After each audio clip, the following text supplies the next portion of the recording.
I'd like to introduce Jonathan Woetzel. He's director of McKinsey Global Institute and senior partner at McKinsey and Company.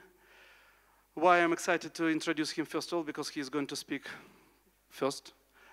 That's why, secondly, I'm excited to introduce Jonathan Holslag, co-founder of the Business Institute of Contemporary China Studies. We have Patrick Tsang with us. He's chairman of Tsang and Company, founded Global Angels, and he's heading many companies, and probably he will mention about this himself. We have Gennady Chizhikov with us. He's president of the Ukraine Chamber of Commerce and Industry. And later on, Dawood Shezawi will be arriving. And then I will be introducing him as well. He is going to take part in our session. We have very informative presentation. And this presentation is going to be presented by Jonathan Woetzel. So please, I understand that. Okay. Am I right? Yeah. So, and then after this presentation, as I suggested, if you could talk briefly on this subject, what you think Ukraine can gain from the experience of Asian countries, and what is important for the Ukraine today, what is the most important, what are priorities, because there are so many subjects we're talking about, but at the same time, we've got to talk about priorities. So what is priority number one, what is priority number two? And if I may ask you to think about competitive advantages of Ukraine, because this is a subject which is discussed, but in general terms. And again, I'd like to ask you to name 3 competitive advantages of Ukraine from your point of view. Okay. And 3 competitive advantages of Asian countries, or the lessons which Ukraine might be able to learn or should learn. So, shall we start then? Okay. Jonathan, please. Thank you very much, Sergey, and a pleasure. I enjoyed yesterday's forum very much, and today we start by talking about a place that I am living. So it's always nice to talk about your home. And I've been in China for the last 32 years, and I lead our work in China with government. So that is most of what I will talk about, as well as the new opportunities. I think that was the title, so new opportunities.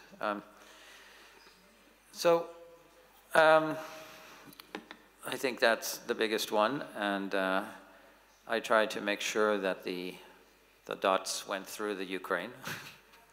That China has created in this One Belt, One Road, the world's largest platform for regional collaboration.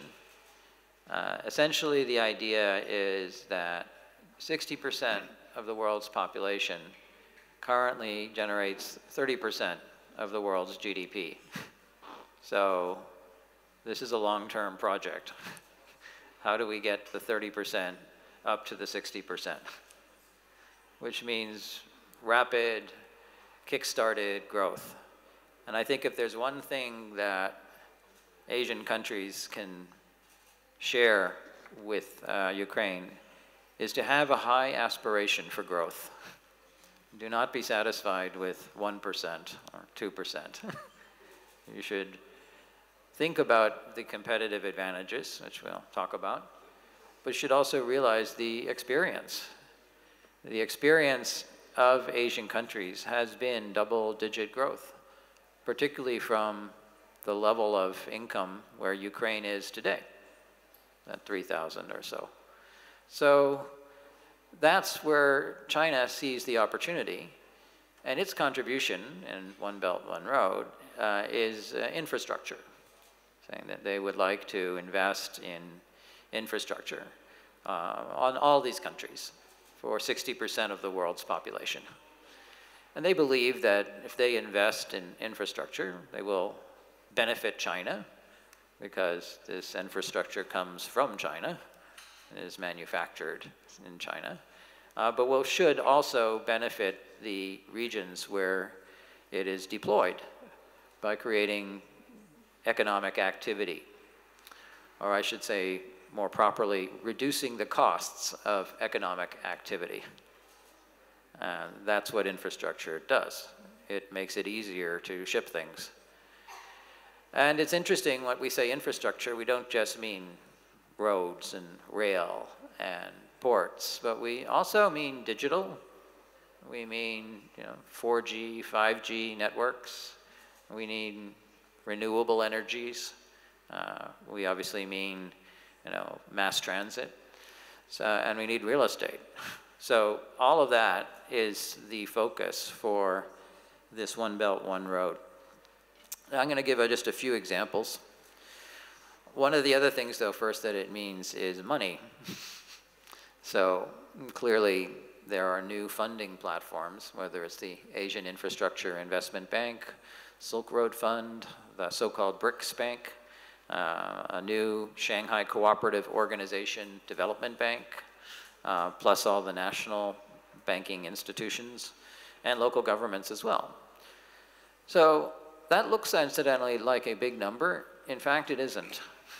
That if you think about how much money we need to spend on infrastructure across those 60 countries, this might be, I don't know, 5%. So most of the spending will have to come from the countries and its sovereign wealth. So, China is sort of saying we're willing to bring some money, but a lot of it will have to come from the countries itself. So what is China bringing? It's bringing mass transit. This is light rail in Addis Ababa. And so the first functioning light rail system on the African continent, except for Johannesburg. So I think that's one thing. They're obviously bringing heavy rail, so lots of mine to port investment projects. They're bringing ports, and so I think this is somewhere in Tanzania. They're bringing, this is interesting, real estate. So this is a future city in Johannesburg, outside of Johannesburg, to be developed by Zendai, which is a Chinese builder. And as you can see, it's a very futuristic city. It has intended to be a zero carbon, zero energy, zero water kind of development aimed at the, in this case, Johannesburg middle class, so that wants to live in a cost-effective but world-class apartment. So China brings the real estate. And finally, China brings energy. Sorry for the Chinese on this, but it's just too cool not to show. This is a power curve, and the dark line, one of the lines is Europe, one of the lines is China, one of the lines is North America, and it's over a 24-hour period of time. So State Grid looks at this and says, this is, for any 24 hours on the planet, this is what energy looks like. Some places use a lot, some places use a little. But what happens if you overlay all of these lines and you put them together? You get that. You get a flat line all around the world. And this is, they call the Global Energy Interconnect, which will be a global, strong, smart grid to deliver energy to every major market in the world. And let's see, there it is. So you can see that they have Asia, they have Europe, we have Africa, South America, North America, we have offshore wind, we have solar energy bases, we have marine energy bases. So there's only two charts I've ever seen like this. One is from the Hyperloop, where they feel like they can connect everything. Elon thinks he can connect everything in the world through the Hyperloop. And the Global Energy Interconnect, which is State Grid's contribution. So that's the new world. We have big projects, big potential. What do? How do you capture it? And I will try to respond in sort of your question about 3 competitive advantages. And clearly, I actually don't think, I'm sort of lucky to go first here, I think. So the most important competitive advantage is a country's people and the talent of Ukraine. With over 140,000 engineers being graduated every year, and over a 70% high school graduation rate, and a 99% literacy rate. The resources, the talent that Ukraine has are world class. And from a Chinese perspective or an Asian perspective, it means that you can do interesting technologies in the Ukraine, whether it's blockchain and fintech, or it's coding and programming and cybersecurity. That's the first. I think the second is the location as a way of connecting Europe and Asia. So there's a low cost and well-positioned infrastructure. Trying to build more of that. And I guess I would say, I mean, some people would say agriculture, and it's possible. I mean, certainly that agriculture is a resource. But I would think that the transparency of government and the desire for real changes to work with foreign investors and domestic investors in a different way over the last 3 years. Some people say Ukraine has been trying to attract investment for 20 years, and that we would argue probably not so much. It's been the last 3 that we've seen a new attitude and a new approach. And I think that is also a competitive advantage for the Ukraine. So. Thank you. Thank you very much. Before I'll pass the word to Jonathan, may I just clarify with you, it's a great project, One Belt, One Road. Shall we say that Ukraine should wait for China to invite or to compete for investments within these projects, or what would you recommend, or what you expect to be happening in terms of Ukraine? You absolutely right, said that you tried to put dots on Ukraine.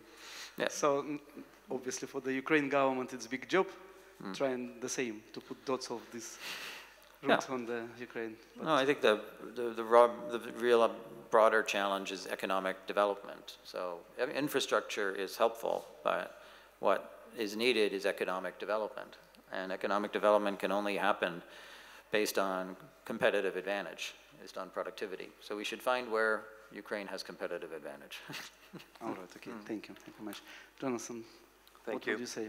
Well, I would like to come back to your initial question. What is it that we can learn from Asia? And I would like to break that question down into 2 segments. First of all, what is it that we can truly learn from the Asian experience? And then secondly, and that's I think also what you referred to at the end, what is it that countries like Ukraine can actually gain out of China?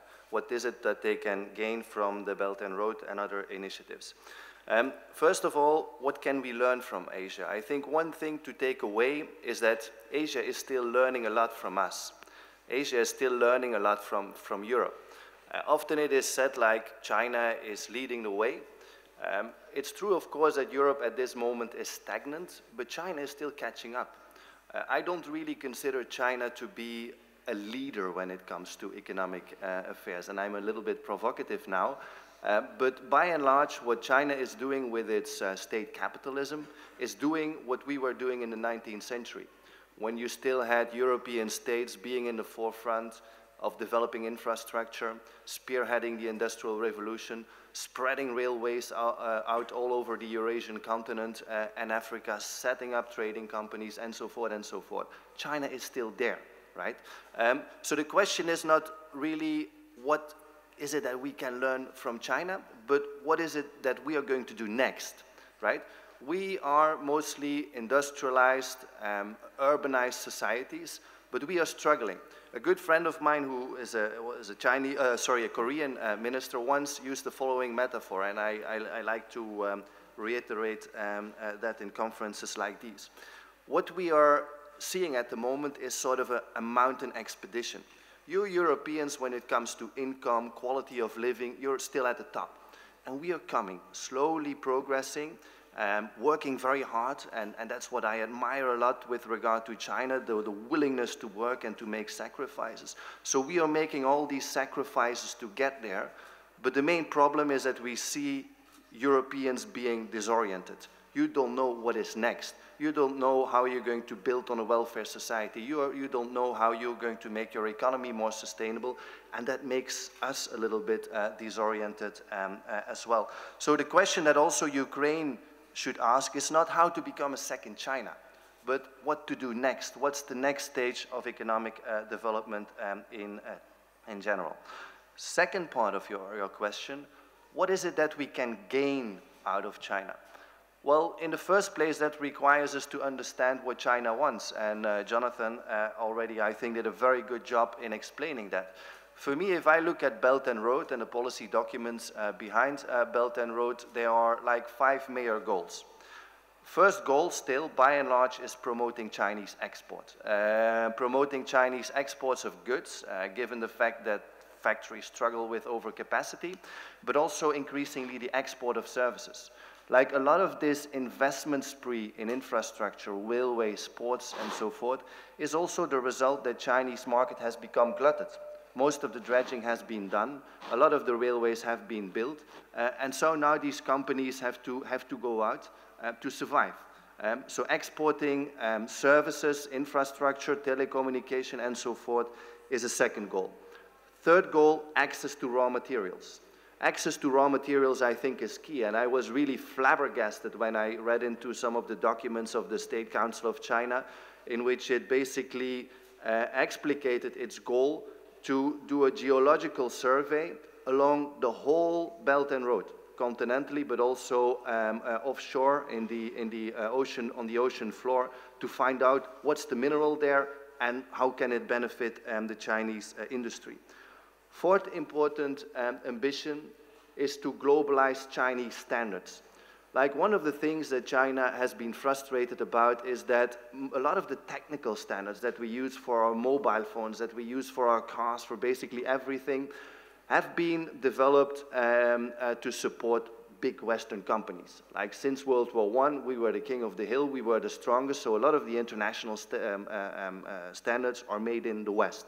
Now China wants to have standards that help advance the interest of its own national champions. And I think this is a perfectly normal aspiration, but from time to time it comes a bit as a challenge for our companies. And then fifth, and I think this is also important, that is to gain influence, political influence. I believe that China is committed to this idea of peaceful development because it knows that war is going to be very, very costly, and that then means that it has to sort of gain influence mostly through economic statecraft. And Belt and Road, I think, is very helpful in that.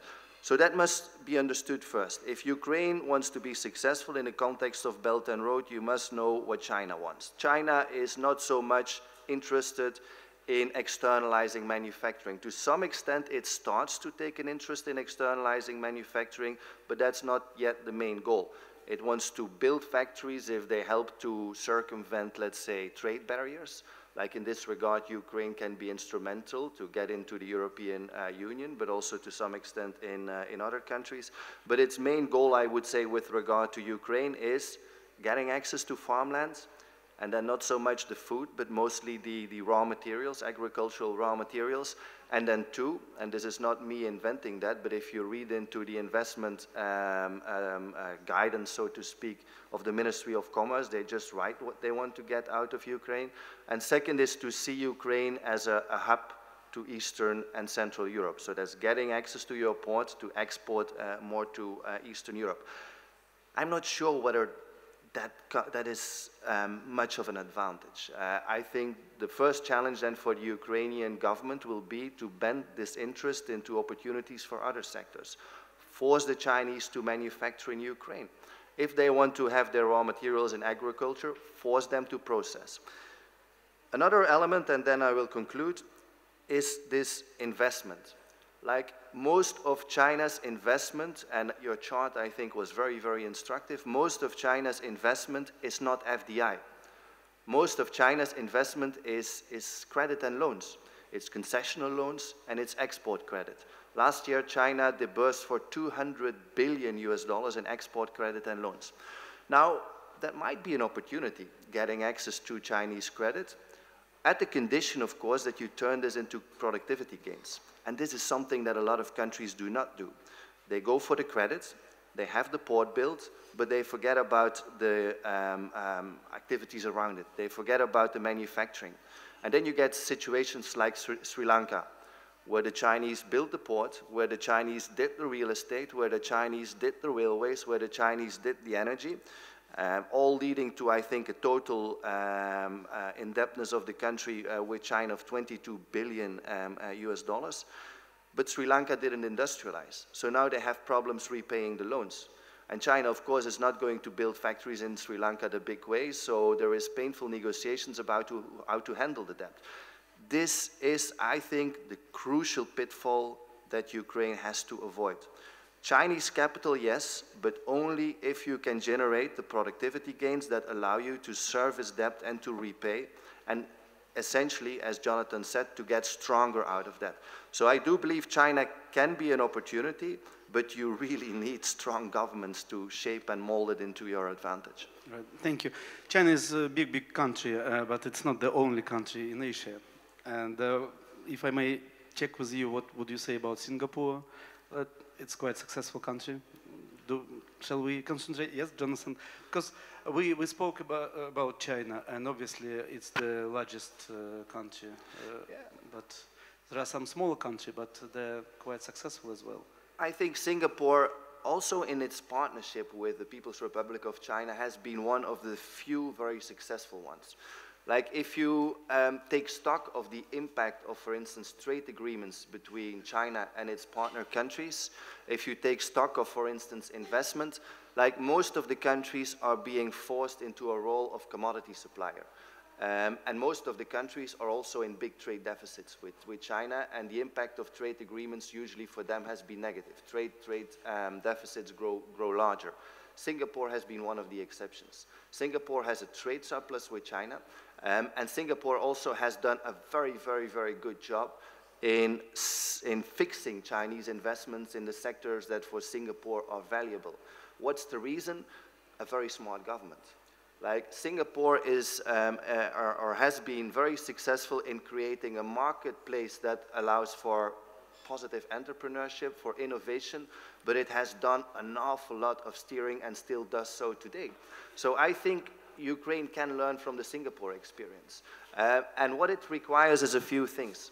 First of all, economic intelligence. I've been to Singapore many times and I have worked with their government. What always surprises me is the depth of understanding their counterparts. Their economic embassies all over the world are extremely well equipped to find out what the policy of their partners is about. They report back to the capital, and then you have very, very good policy making and analysis to try to find out what the risks and the gains are. So again, the first takeaway from the Singapore experience for Ukraine is get your economic intelligence right. Have your Ministry of Foreign Affairs equipped with good staff, with good procedures to know what your counterparts want. Second, I think, explanation of the Singapore success in bending the Chinese interest into an advantage is coordination. Like, what you see in Ukraine is a lot of rivalry between ministries and a lot of distrust between ministries. I have had discussions with the Ukrainian government before about many things, and they compete more with each other than they compete with China. That's not so much true in Singapore. What is a second thing that strikes me with Singapore is that you have a strong commitment to serve the national interest, and all departments working in lockstep. And that's what you need if you deal with a partner like China. They are very well organized. Of course, there is some confusion between companies and the government from time to time, but by and large, they are very well organized. So coordination is the second. And then a third explanation of the Singapore success with regard to China is long-term vision. Know what you want. Know what you want for your society. Know what you want in terms of infrastructure, and also be able to anticipate what the gains... When you say know what you want, do you mean that tell everybody what you want as well? Or just know for yourself? Well, I think... Keep it quiet and don't tell anybody where you're going to. No, I think it's difficult to keep things secret in this world. China doesn't keep a lot of things secret, honestly. I think China, if you, again, go to the policy documents, is extremely transparent about what it wants. Usually we ask, okay, what is China doing? And I have that from time to time, that intelligence services from European countries come to me. Yeah, what kind of schemes is China preparing? My first answer is go to the website of the State Council and the Ministry of Industry and Technology. It's all there. So it's not a matter of secrecy. It's a matter of setting firm goals. And communication probably as well. Communicating with the world? Yeah, communication, but I think the goals have to be clear, and then you have to have the whole society that has to be able to work towards it, to support it. Your industries, your education, your infrastructure developers, and so forth. But what you have to have is economic leadership. And I'm not saying that Ukraine should have 5-year programs the way China has and should have the same guidance as China has, but you have to have a political vision, and then you have to have the political leadership to make all actors work together. And you can be transparent about it. There's no reason to be secret, but the goals have to be firm, and once they are set, I think they have to be implemented with vigor. Thank you, Jonathan. Thank you very much. And what would be your 3 competitive advantages for the Ukraine? Well, I think what makes Ukraine truly unique in the world, and certainly in a world in which food is going to be the new fuel, is its farmland. No doubt. I think the main competitive advantage is your farmland. And I think then the main challenge is to get more value added out of it. What China wants you to do is to, for instance, revise the constitution and to be able to buy farmland. I think you should never ever do that. You should keep the farmland and force whatever investor, whether it's a Chinese, whether it's a Gulf state, to produce things here and then export to the country. So that's one. Farmland is a key advantage. Second is your geographic position.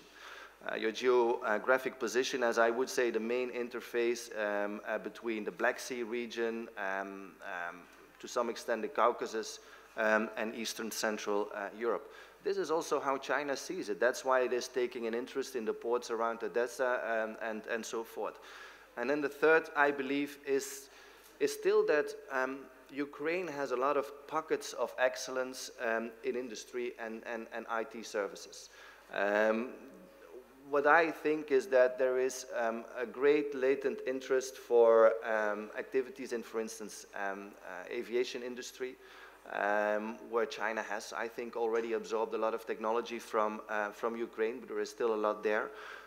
And I think also in terms of IT, you see a lot of Is it kind of technology heritage? Sorry? Is it technology heritage? It's I'm technology. trying to put it in short. No, I think it's partly it's Soviet time legacy.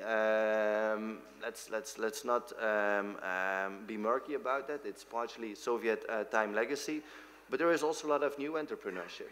Like you see smart young people in the IT sector creating a lot of very, very interesting solutions. And I think there is an interest potentially for that as well. So farmland, geographic and logistical position, and then also some pockets of excellence in high tech. Thank you very much, Jonathan. Before we start talking with Patrick Tsang, I'd like to introduce one more speaker. It's Dawood Shezawi. He's president of the annual investment meeting in Dubai. Thank you very much for coming. We're very happy that you're with us today. We're talking about 3 competitive advantages for the Ukraine, and I skipped my question about 3 lessons from Asia, just because I think while we're talking, we discuss it as well. And Patrick, before you start talking, I'd like to ask your advice, because I believe that you know China as anybody else knows. And how it's happening that we hear only good news about China? I'm talking about Ukraine, because we hear a lot of horrible stories about Ukraine in media, and don't blame media for that. I know some people from media, believe me, and they're not keen to do this. It's not them. It's something else happening. With China, you have got some, I mean, not you, but China does have some problems, and we don't hear about these problems much, and it's good, obviously. Is it because China has got so much positive news for the world, and the negative news are sort of very, very distant from the public eyes? Or what is the secret? Is it Asian tradition to hide everything what you don't want world to know? Or is it just experience of top managers, or the ruling party is doing great job? And what is the solution? Because I think we need to give advice to Ukraine. With great people, great food, with great opportunities, heritage in technology, in history, culture. Still, we don't hear about this much. We do hear while we're in the Ukraine, in KIEF, for example, or Lvov, or Lviv, sorry. But what would you say about that, if you don't mind? Hello? Yes. Thank you, Sergey. I think the first thing is maybe the Chinese are hiding a lot of secrets, as Jonathan was saying. No, on a serious note, I think there are a lot of problems in China. I think it's well documented in China, in Asia, and also in the Western media. I think it's maybe in Ukraine, people don't watch or read enough sort of from the Western media on CNN and a lot of the sort of like American media where there's a lot of actually China bashing. So you live in London, but you watch American channel? I live in Hong Kong, but I watch all kinds of media. Right. Is it just because you're educated in the United States, so you get used to watch American channel? I just have you have to watch everything and read everything. You know? So I think Ukraine, one of the issues we have regarding the negative image is that from a geopolitical standpoint, you're situated, you know, the pros and cons of what the two Jonathans have said today is Ukraine is in a very good geographical location, but at the same time, it sort of ends up being a curse as well, because you're sort of like trying to become EU, European, but at the same time, you're getting a lot of pressure from Russia because of the old political problems and so on. And then you're also trying to attract Chinese, Asian investment and so on. So you're trying to do three things in the middle of a place where it's very difficult to satisfy all three parties. And as a result, you're not able to promote the best media image, because I think the EU and Russia will always play against, and even the Americans for that matter, to play against the Ukrainians, which means that no one's going to come out and help to clean up this image apart from yourselves. So I think the only way, practically speaking, for Ukraine to clean up the image is to build up the business, the innovation, the entrepreneurship, which will then attract investment from both China, Asia, Europe, and eventually, hopefully, you know, we can have a better relationship with Russia. Thank you. Shall I ask you about competitive advantages? Before we talk about competitive advantages, I'll just say a bit more about what I believe Asia has done in the last 40, 50 years, and then some of the examples we can draw from various examples of Asia, and how I think Ukraine can not necessarily copy and so on, but actually to take some lessons and do your own model. I think what Jonathan and I were discussing yesterday, I think the most important thing for Ukraine right now is the whole country, as well as the leadership, needs to know what the plan is. What's the best for the country in terms of business, entrepreneurship, politically, and so on, before you can then have an action plan to follow. And I met a lot of like young entrepreneurs yesterday in the forum, and there's a lot of hunger, there's a lot of desire to better their own livelihoods. But one of the major complaints is there's no platform or ecosystem for business to develop here. And if there's no local entrepreneurship and innovation, why would someone like myself, a foreign investor, come to the country? So I think we need to talk about how to make the three competitive advantage rather than say what are the competitive advantage. Anyway, moving back to the sort of like topic of today. So I'm not going to talk too much about the One Belt, One Road, because the two Jonathans have covered it already. I think one of the aspects, I think Ukraine and other countries in the EU along the One Belt, One Road initiative, instead of questioning on infrastructure, the technology, and what China is actually doing, I think from myself, I'm more of a businessman, I'm more of an entrepreneur. What I look at it from a very non-political standpoint is where are the opportunities, where can Ukraine fit into the One Belt, One Road? So why is China coming into Ukraine? Ukraine is the gateway into the EU from the old ex-Soviet countries. That means that you have a geographical strategy to have ports, fishing ports, agriculture, and so on. And I think what the people in the audience today and the business community here is how can the local community business help the Chinese infrastructure coming in. So that's one thing. So one example I want to bring today to the audience is about how has China, for example, led something in terms of the digital technology. For example, we've seen the traditional banking model in the West where we have banks, regulation, private banks, offshore banking, capital markets, IPO, and so on. And China is, again, with all the other Asian markets, we're doing the same thing. What I want to talk about today is more about the digital payments. So what we've seen in China is that, very similar to Ukraine, is that we have a lot of people in working class with low incomes that have leapfrogged the banking system in China. So for example, there are three main things in China that has happened in the last 10, 20 years that has completely revolutionized the digital space in terms of banking and finance. The first thing being is digital payments.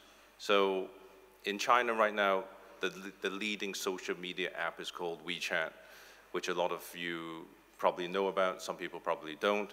For example, if I go to the US, if I go to the UK, to Europe, a lot of people who don't do any business with China or have any connections with China do not know what WeChat is. WeChat right now have close to 1 billion registered users. It's a lot of people when in America, when they describe WeChat, what is it? They would say it's the Chinese WhatsApp. So we know that WhatsApp is a messaging app that is very good, is very useful, and so on. But what WeChat is different is that it combines all the different elements of digital in one. So we can make payments, we can talk to friends, we can message. We have our moments like Instagram where you post, or Facebook where you post like where I've been today, what I'm doing, and you can connect in every single way. So in that way, everything is in this app itself. So the first thing is right now, 2-3 weeks ago, I was in China. I was taking a taxi. I was giving the money to the driver.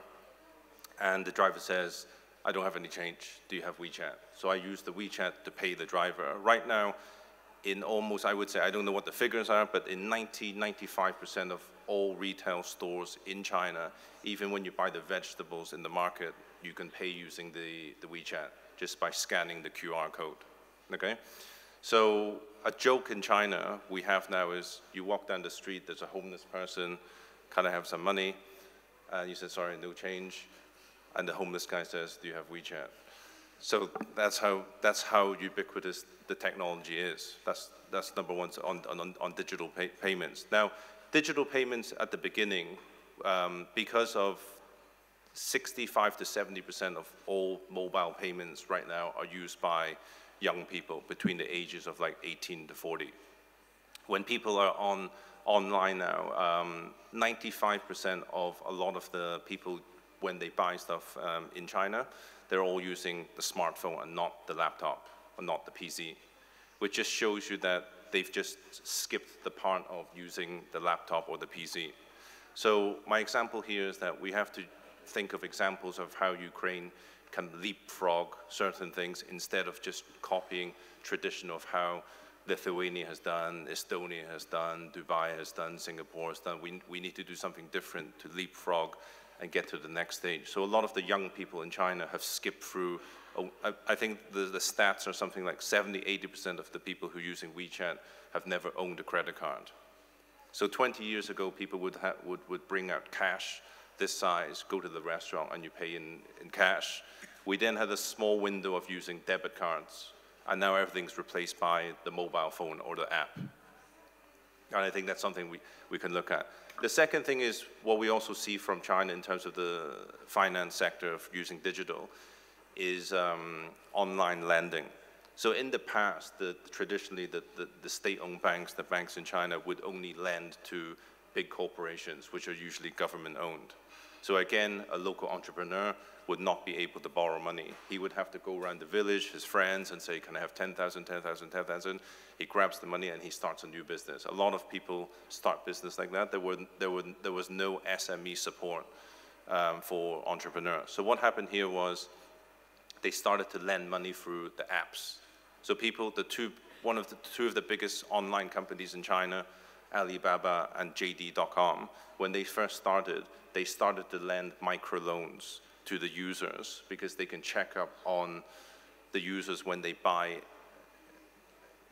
things online. They know the credit history, the behavior, how much they pay, do they pay on time, and so on. So then they would let them know, do you need 1,000 euro, 2,000 euro, 3,000 euro, and you. So you WeChat helps to understand and to know better this particular person. WeChat and. Of course, yeah. and the interesting thing is in China, and I think is the same in the Ukraine, which is something very different in the West, which I think has sped the advancement of the digital revolution in China, is privacy. A lot of the users in China are not too worried about how we use our data. So now, a lot of the apps that we have now, I don't know when you went to a certain bar to have 5 beers, which restaurant you went, did you not go last week? I went to Louis Vuitton to buy the rucksack, I'm buying this, I'm buying that, and they know. So that if you start not buying things, they will send you notifications saying, Mr. X, we have a special offer for this handbag. It's 20%, but you have to buy it before 12 o'clock tomorrow. So there's a lot of smart ways of how the apps are using the data. In the West, what we've seen in a lot of the Western markets is there's a big concern on privacy. So you have to tick a lot of boxes, say, I'm agreeable that my data will be used and so on. In China, the thing is they will try the app or the service first, and then if it's free, then people will start using it. And that's why it's turned into such a big success in that manner. So what it's created in the finance model is that they ended up having a lot of P2P lending, which is peer-to-peer, which basically means that another entrepreneur could lend to another entrepreneur online, and the loans would get up to something very crazy. So I think the online lending now in China has gone up, for last year was 5.5 trillion US dollars, which is like 50 times more than the US market. And 5 years ago, it was 0.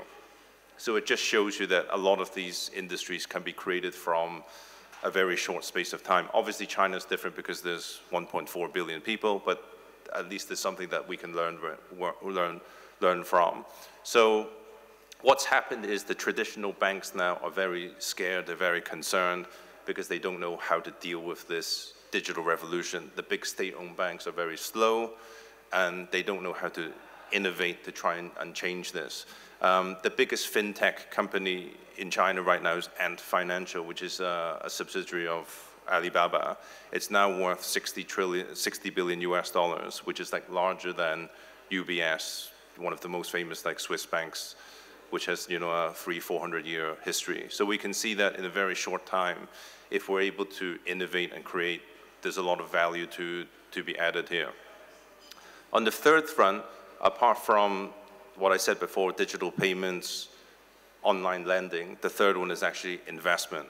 So what do I mean by investment? So a lot of people, when they were buying through Alibaba, through JD.com and so on, they would have a lot of money left over in their accounts. And all these accounts on their online platforms are actually tied to their banking cards in Bank of China, China Merchants Bank, and so on.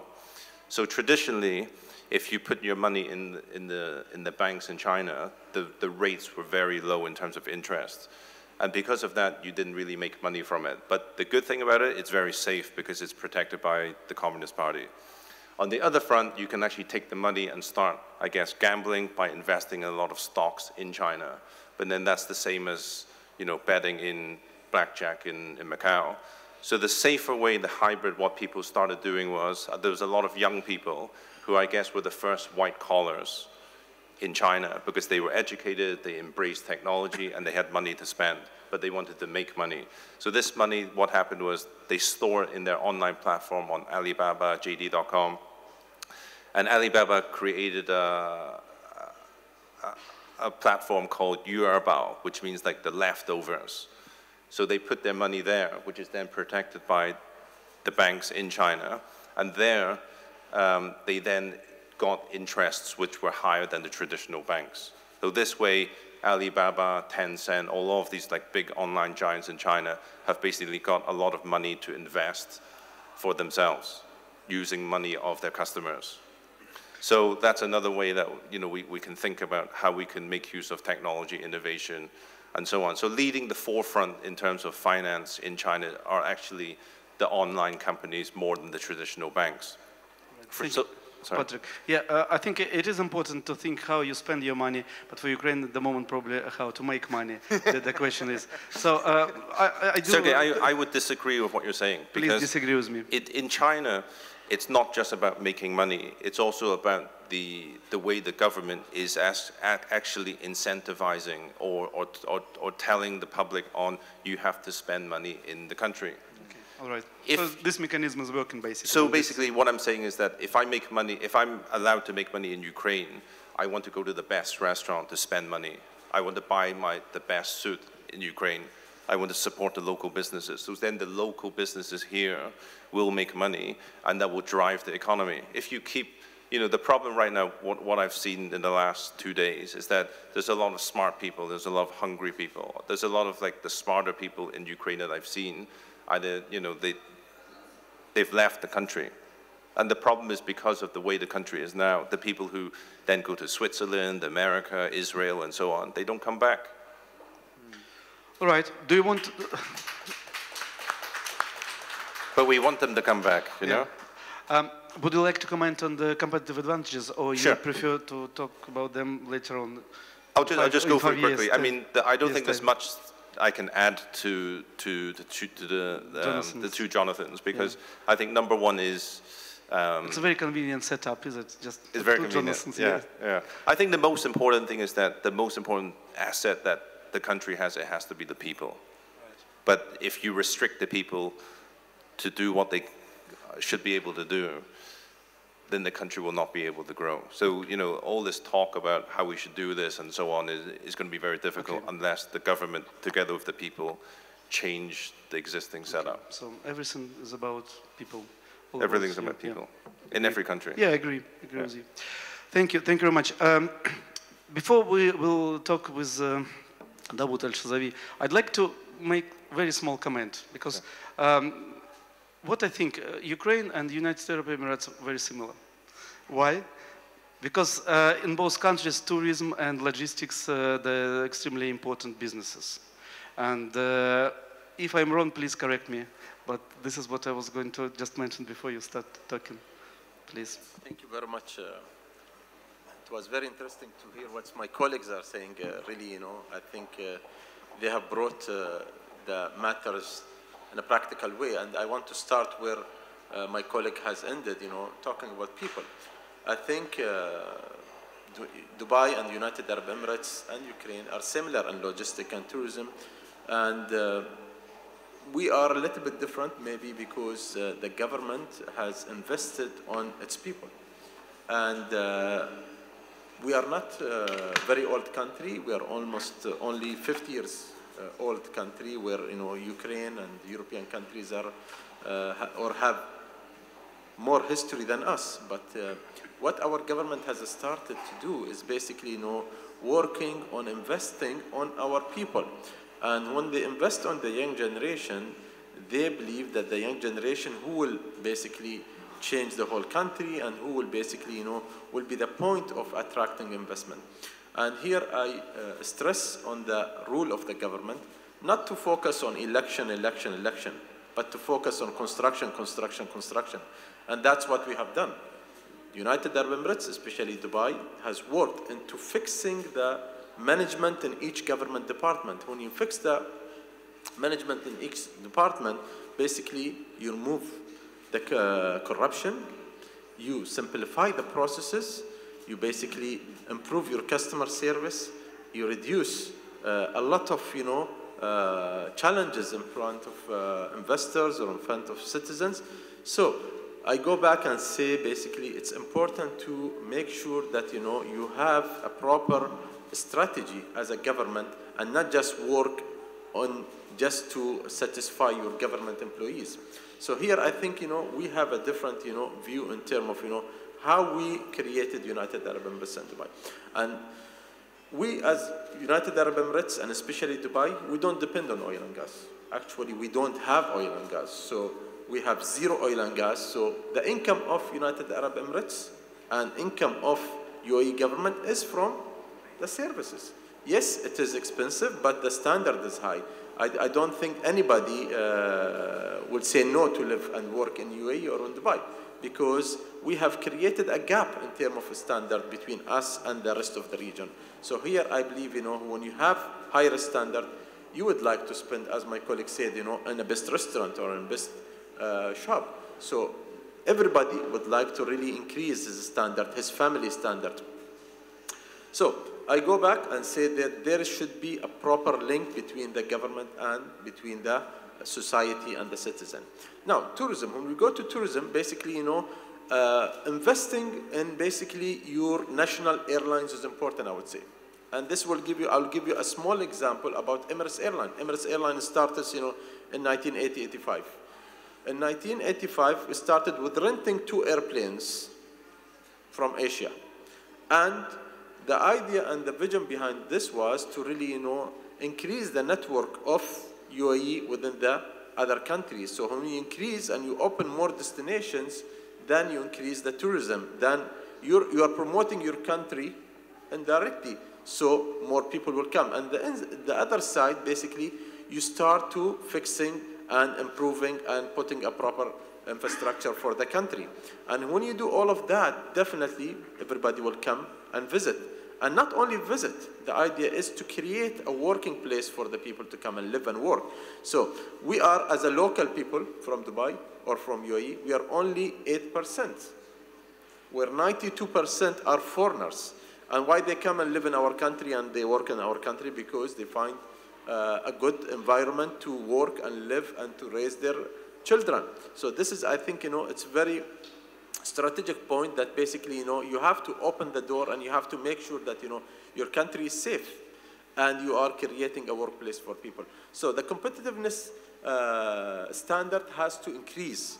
And this is, the role of the government, that they have to basically make sure that all the government departments are working in line with each other and have one objective where basically, they are improving the competitiveness level of all the areas. Either it's innovation, either it's the best place to work, or the easiest how to do business, or basically the borders relation between your neighbors, or basically getting electricity, or the construction permits.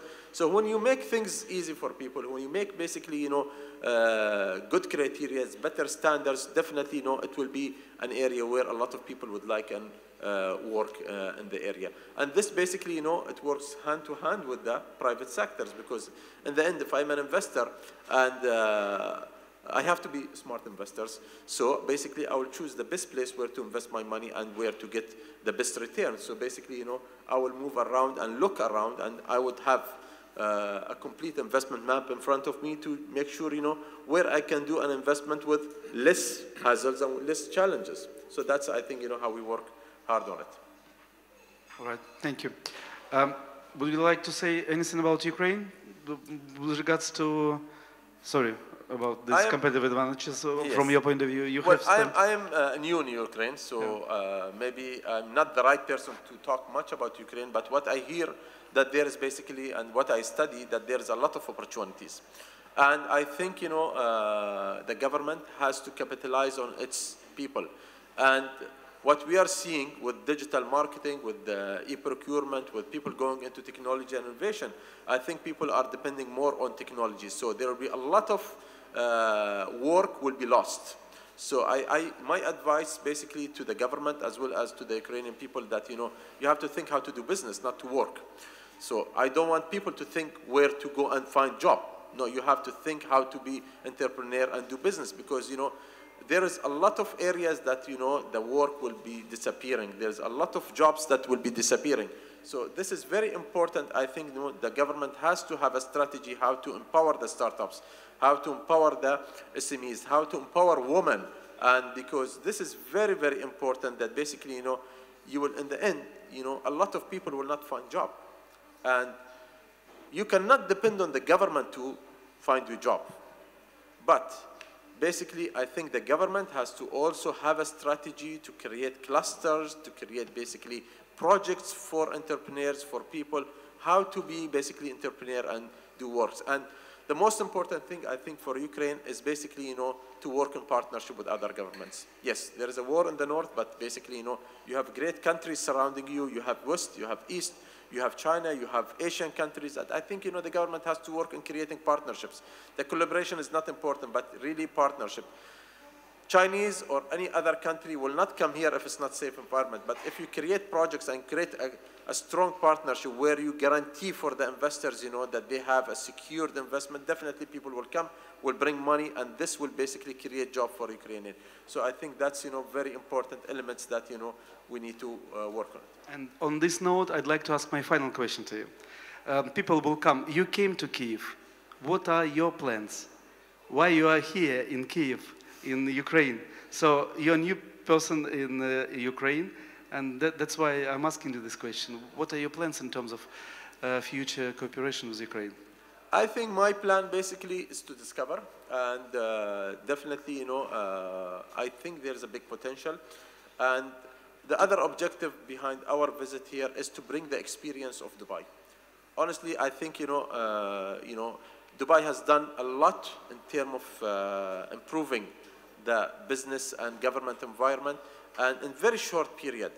And this is basically, I think, as a school that we have to basically export this achievement and export this knowledge to the other countries. And we'll be very happy to basically cooperate in knowledge transfer with Ukraine. And this is what I have addressed to the Prime Minister and Deputy Prime Minister yesterday, that, our government is very happy to cooperate with Ukraine or with any governments, as we are doing with other governments. We are doing with China, we are doing basically with Russia, we are doing with a lot of Middle Eastern countries, basically to train people, to train governments and work together, into improving. Because today the world is very small, we have to be one family. And becoming one family, we have to, learn from each other. I'm sure that, we can learn a lot of things from you, but our job also to transfer the knowledge that we have to you. All right, thank you. Thank you very much.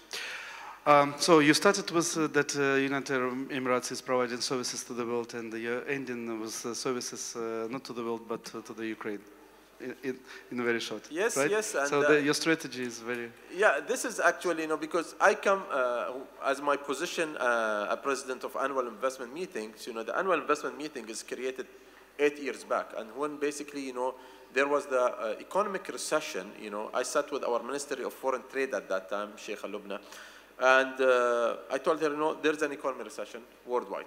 What to do? We have to basically create a platform for countries to come and promote their foreign direct investment. And this was our long-term strategy, basically, to bring investment promotion agencies, bring governments, and let them meet and share case with the other, basically, or let them benchmark with other governments how they're attracting, foreign direct investment. And slowly we shifted that to become basically an investment hub for investors to come and meet. And today we are #1 worldwide in terms of attracting foreign direct investment. We are #1 worldwide in terms of, becoming as a platform. I'm talking about annual investment meeting, to become as a platform for foreign direct investment.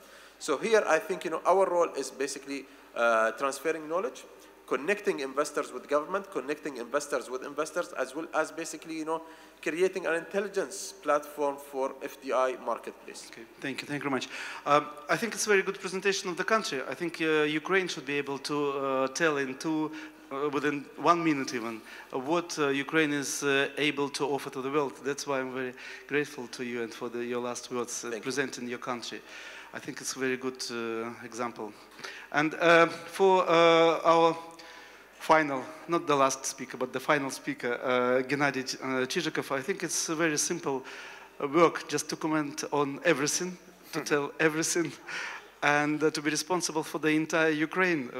And would love to hear your comments on the subject. And it's really interesting to hear from the Ukrainian President of Chamber of Commerce what you think about competitive advantages of Ukraine, 1, 2, and 3. I'm sure there are many of them, but I don't have time for all of them, unfortunately, this time. Okay. Thank you very much, Sergey, and thank you very much for everybody. I listened very attentively, and in 99% I agree with everybody. In Ukraine, we have a problem. We agree with everybody, but what to do, it's always a problem. First of all, I would like to say, Patrick, I have WeChat. And every Ukrainian business who working with, first of all, with China know what, if you would like to be successful, you need it with WeChat. But if it's possible, I would like to ask my colleague speakers take earphones, because I would like to continue to speak in Russian, okay? If it's convenient for you. Okay.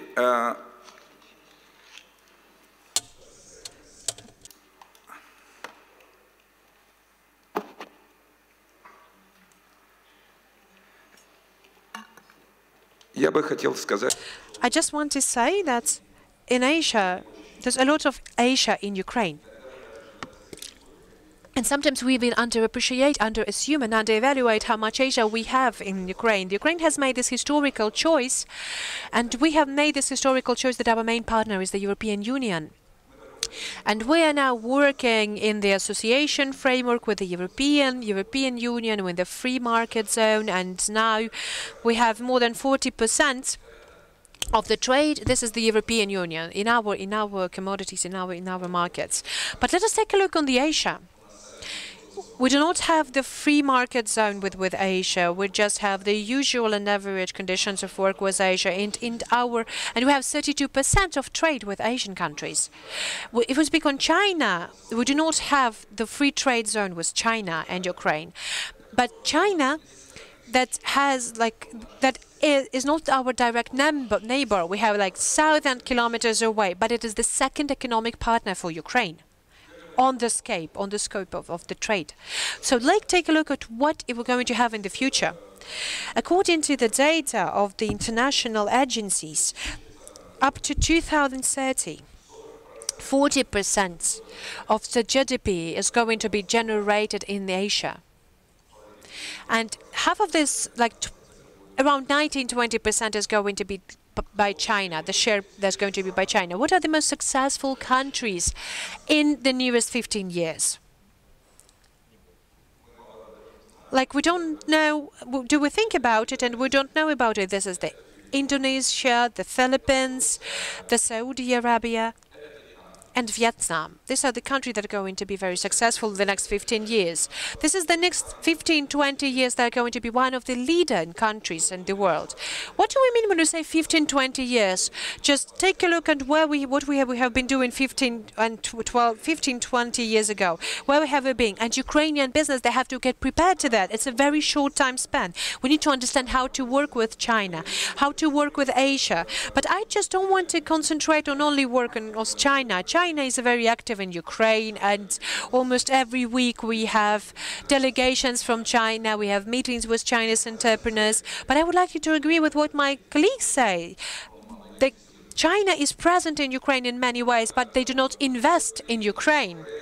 We know that we have different projects, but we don't have direct and particular projects. We have just trade with China, we have some of the loans from China, but we don't have the Chinese investment in Ukraine. And this is something that we have to understand, and that's something that we have to face as a challenge between Ukraine and China. We have to know how to transform these projects into investments. There's a very interesting question. It's not just about the trade and commodities trade between the countries. I think that's very important for Ukraine is the experience of these countries. Ukraine is in a very interesting transition and transformative period. We're now being underway of our reforms, a very complicated and complex reform. But what we are up to, we're concentrated on the reforms of our colleagues in European Union. And we have forgotten that in Asian countries, these reforms have been gained very effectively and efficiently also. And there is the huge experience of the reform in Asia. What can we learn from the Asian experience? We have to consider it also. we also speak, when we speak about reforms, we mean like the reducing of the taxes, making the more free and transparent business conditions, and we're not noticing the things that were really important for Ukrainian business and Ukrainian reforms. Just concentration, coordination of the efforts of the government and the business and the citizens. We need to have this integrity and unity. The next moment that we're forgetting about, the patience. The patience is very important, and this is the economical resource.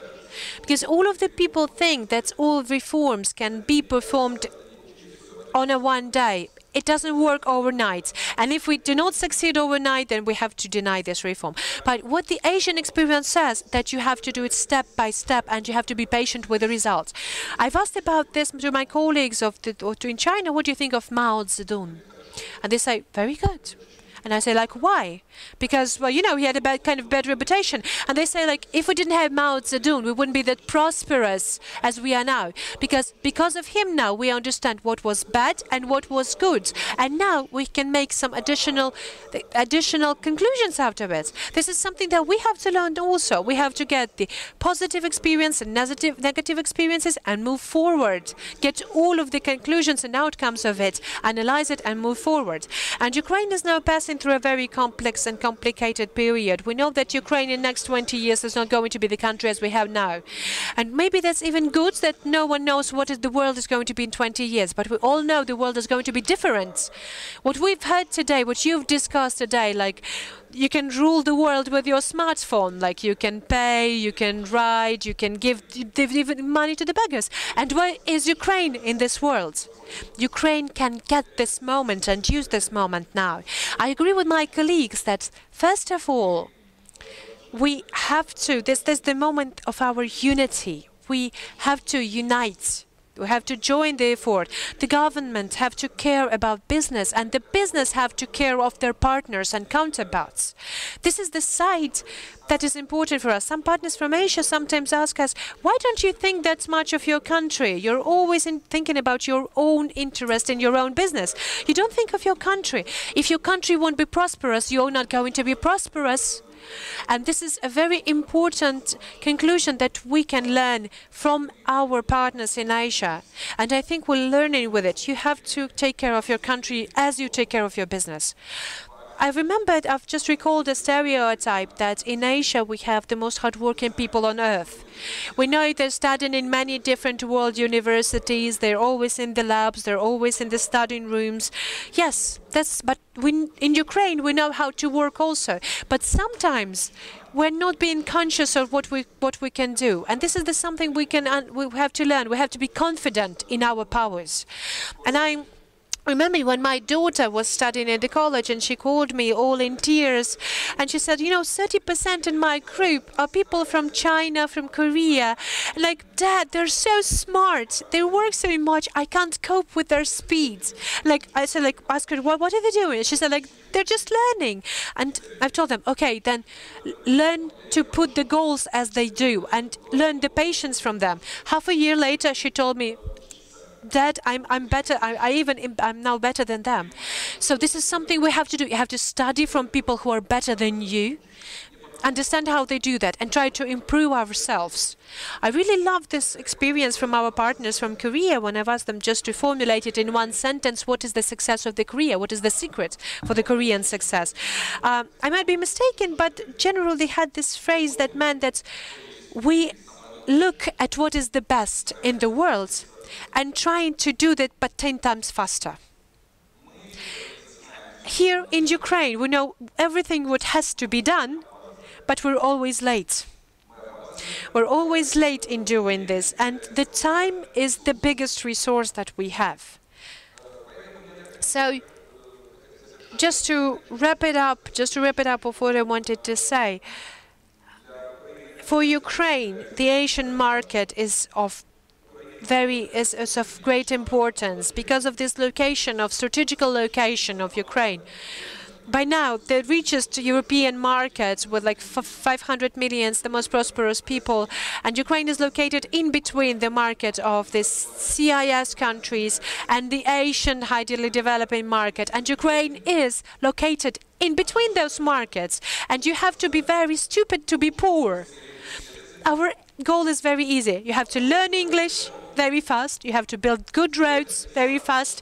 You have to get one of the most liberal conditions for the business development here in Ukraine quickly. That our Ukrainian business felt comfortably in working in our own country and our business communicating with lots of countries and investment. So, and we'll have this investment if we're going to have the good normal regulations for the business to work here. I agree with my colleagues here on the panel that Ukraine might be the champion in potential, but we have to, again, change this potential into the real results. Sometimes we even underestimate what we want and what we have. And we see that we have the interest from our foreign partners to our farming and to our agriculture. We know how many millions of hectares of Ukrainian land they would like to rent out or would like to sell. The question whether to sell land or no is a big question. Maybe we think about renting more. But then again, I think that if we speak of future of Ukraine, then we have to understand this, first of all, demographic situation, and our competitive advantage is the high potential and high educational level, high intellectual level of Ukrainian people. So we should move not in the direction when we're using a lot of people, but in the direction when we're using the intellectual products. So not much people, but more educated people.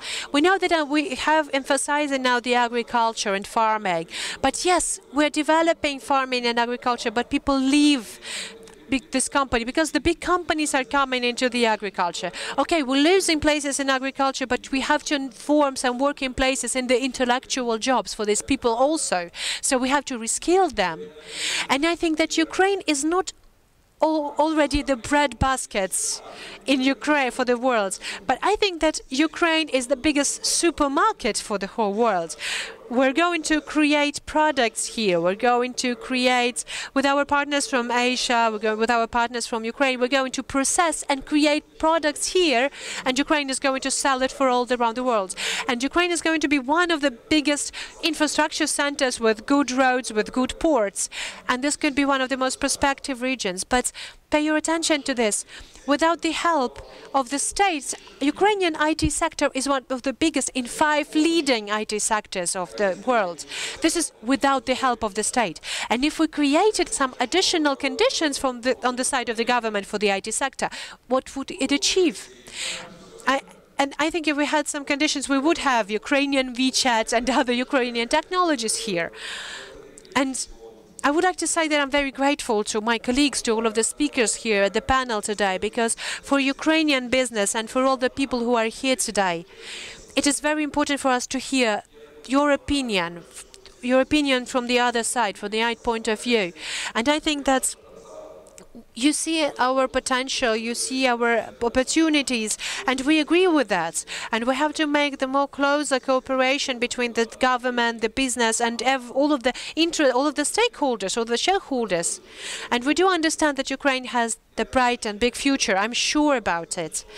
And I would like to finish it all with just saying that a couple of days ago we had a meeting with a very well-known businessman, the legend of business, Steve Wozniak. He was in Ukraine, one of the co-founders of the Apple, and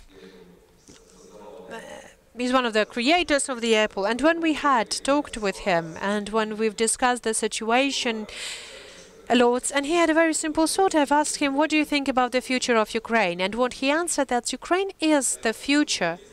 And I said, if you had $1 billion, or we had $1 billion, what would you advise about investment in Ukraine? Where would you invest it? And he said, the biggest capital is not your lands, it's not your soils, it's not your ore, but your people are the best capital that you have. Invest in education. And I think that today's our discussion, it's in the same trend. In the same trend, even what Mr. Wozniak has said, we have to invest in people and education. I'm really grateful for all your positive opinions about Ukraine. Thank you for your opinions about Ukraine.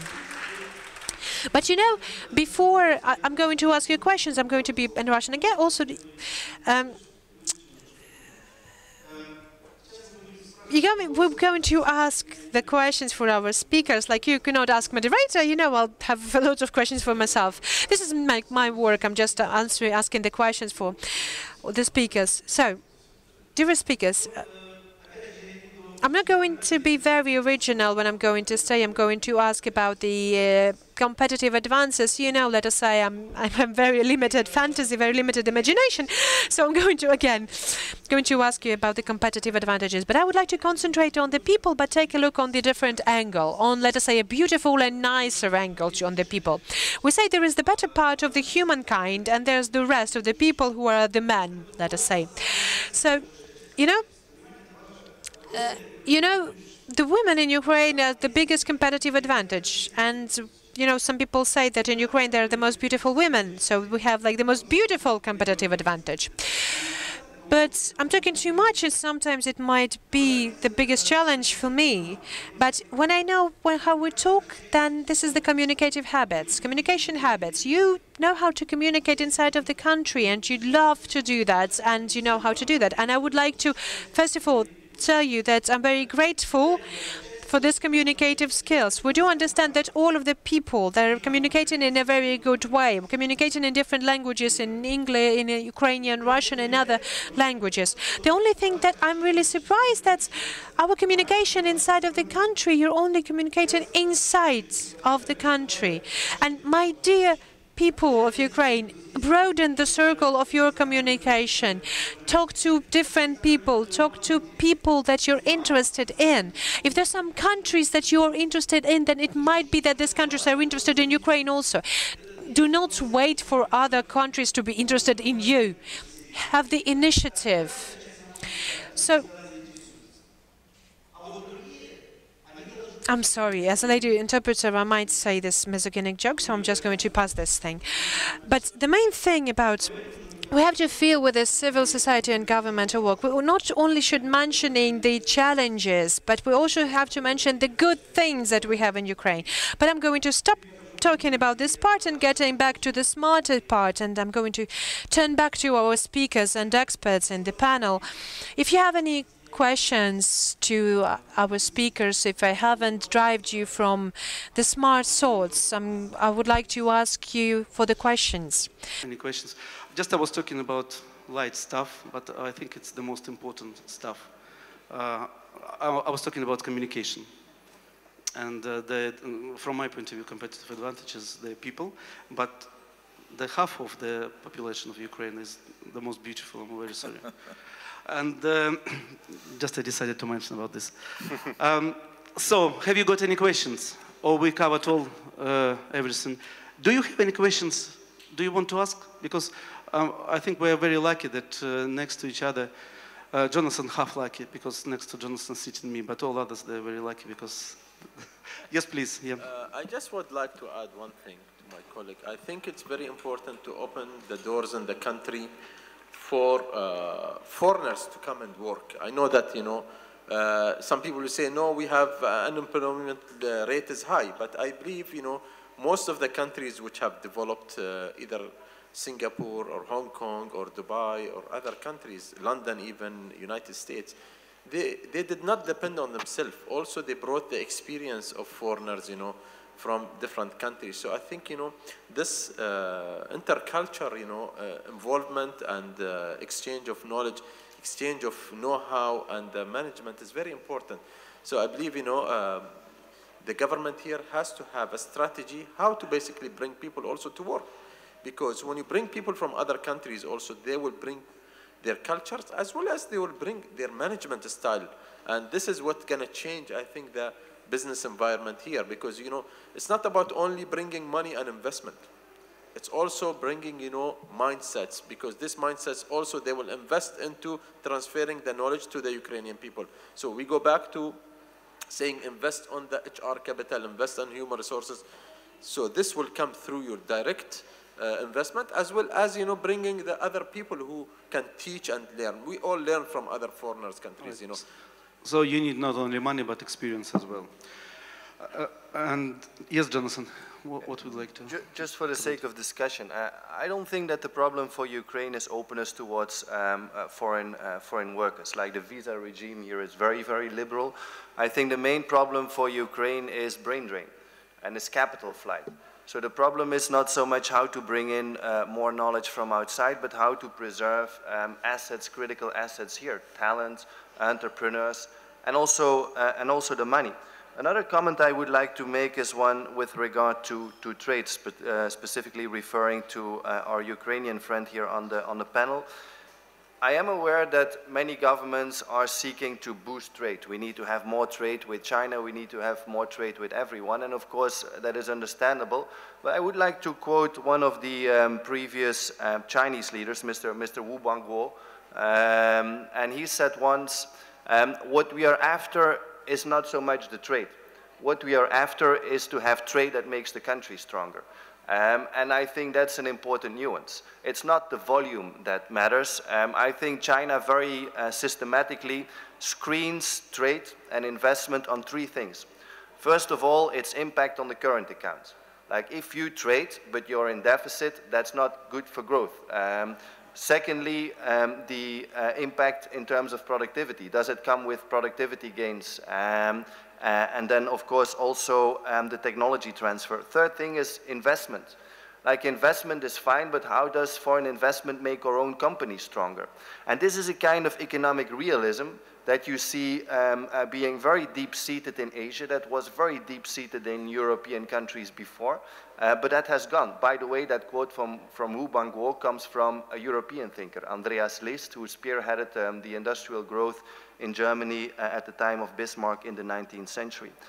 I think when we look at decent economic policy, for me the point is not so much like all these apps and gadgets on our smartphone. That's important, but that's not the essence. I think good economic policy starts from the needs of the citizens of a country. And that's, of course, like being able to eat, having decent housing, but that's also respect, that's dignity, that's a whole host of other things, well-being. The next step is then, how do you organize the marketplace? How do you organize a marketplace so as to make it as productive and efficient as possible to fulfill all these needs, from basic needs to things higher up? And that's what our friend from the Emirates basically made an important point.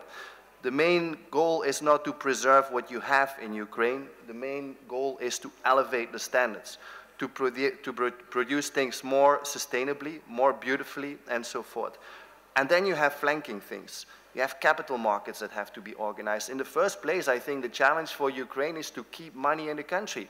Like the reason why these digital things in China work so very well is also that you have capital restrictions, you have financial repression, you cannot get your money freely out of the country.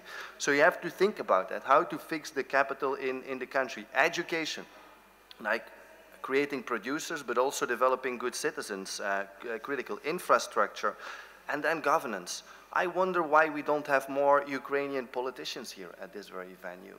I really wonder what explains this big disconnect between Ukrainian policy and all these entrepreneurs that from the bottom up are trying to make the country better. This is really something that strikes me time and again when I come to Ukraine. Finally, and I think this is really key, Ukraine's future is not going to be made in China. Ukraine's future is going to be made in Ukraine by European citizens. And I truly believe this is your main asset, and that also should be the main goal of economic policy. Thank you very much indeed. It's Jonathan, Gennady, your last words today on this session. And I think I share what people have been saying. I think Ukraine does need a rebranding exercise. What is the brand Ukraine? What do you associate with that? What's the values, the opportunities? You know, right now, unfortunately, the news is not good in general. So, but you can change that. You should get out there and brand it. And I think that Singapore has a brand, and Ireland has a brand, and so it's not in any way impossible to do this. So I think that's a brand without actual changes is, of course, a fake brand, and a fake brand doesn't help you. In fact, it hurts you.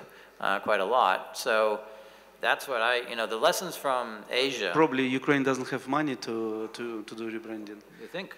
I know a lot of rich people in the Ukraine. Their money isn't in the Ukraine. So, you know, I don't think we can hide behind the fact that we have all, you know, oligarchs, and so they, you know, there are plenty of money. And I think economic development is not rocket science. It's pretty normal. It's easy to do. I mean, easy to do. It's easy to understand. You know, what's a modern economy? An economy is productivity, it's services, it's consumer, it's urban. That's what a modern economy looks like. And I think Ukraine as a transition economy is not quite there. Not yet, but you know, I think somebody should explain or should talk more about connection between success of the private companies of these oligarchs with success of the country. Because they do keep money in their own pocket, but they spend money for branding of their own company. So they create funds, they create events, they're trying to promote their own activity. But sometimes even they separate a brand of their own with the brand of the country. So I think if they will combine all these efforts, then we'll have synergy effect, because it's not just one person. And we talk about Singapore, you know, and that provides one approach. But every country has its own. Great, thank you very much for bringing that. Very briefly, again, the Asia experience. Force these oligarchs to invest in your infrastructure. Force them to invest in education. For Christ's sake, that's the task of a government. Like, government should not sit idle and watch how these oligarchs are doing their own little things. Government should set rules. If you want to do business in this country, fine. But then we have certain expectations instead. And this is the kind of steering, again, that you see in Asia, that you saw in Europe before, but that we lack in Ukraine. It's about political leadership. Yeah. Great, thank you. Thank you very much. Right, on this positive note, and I'd like to finalize and finish. Thank you very much for everything you did task today. Keep it for the next event. See you next year. And thank you very much for everything you said. Thank you very much for everything you shared with us today. Thank you.